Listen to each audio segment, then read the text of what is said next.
Sir ఒక dream come true లాగా అనిపిస్తుందా మీకు? ఎందుకంటే బాలకృష్ణ గారి కాంబినేషన్లో మీరు ఎప్పటి నుంచో ఒక సినిమా చేయాలని ట్రై చేస్తున్నారు.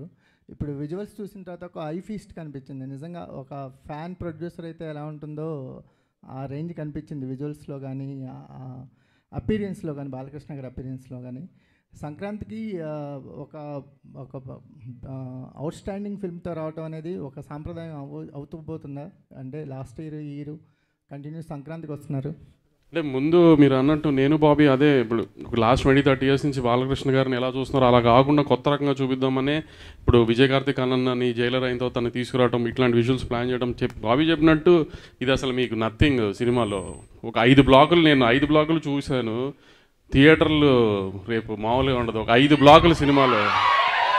ఇది అసలు మీకు నథింగ్. చిన్న అన్నిట్లో చిన్న ముక్కలు కట్ చేశాడు బాబీ ఊరికే మీకు చూపిస్తానికి.